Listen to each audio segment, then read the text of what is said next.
হারিয়ে যাওয়া ঐতিহ্যবাহী হাডুডু খেলাটি ধরে রেখেছেন সুনামগঞ্জের মানুষ।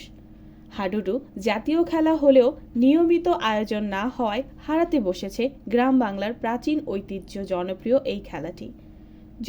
এই খেলাটি ধরে রাখতে সুনামগঞ্জের গ্রামগঞ্জে আয়োজন করা হয়ে থাকে হাডুডু খেলার। গরু জবাই করে মেহমান দাওয়াত দিয়ে সুনামগঞ্জ সদর উপজেলার লালপুর গ্রামের মাঠে জমজমাট এই খেলাটির আয়োজন করেছেন গ্রামবাসী।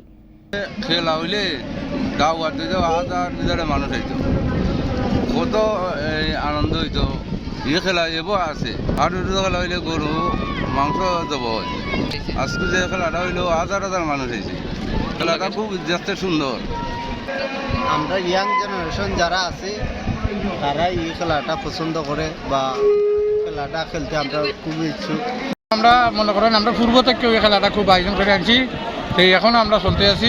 আগের মতো খেলাটা জনপ্রিয় হইতো, এইটাই আমরা চাই আর কি। আর বর্তমানে আগে খেলছি অনেক দর্শক হইতো, এখন মেঘ বৃষ্টির জন্য দর্শক কম হইতেছে। খেলা হয় আর খেলা হয়, খেলাটা দেখার লাগে মেঘ বৃষ্টি হইলো আর রোদ হইলো, হাজার হাজার মানুষ ব্যস্ত আছে। গ্রাম বাংলার হাজার বছরের হারিয়ে যাওয়া ঐতিহ্যবাহী খেলা হাডুডু ফিরিয়ে আনতে সুনামগঞ্জ সদর উপজেলার লালপুর গ্রামে দিনব্যাপী আয়োজন করা হয়েছে খেলাটির।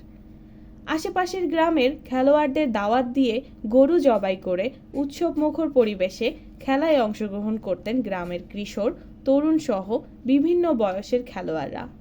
জেলার বিভিন্ন উপজেলা থেকে প্রায় 150টি দল খেলায় অংশগ্রহণ করেন।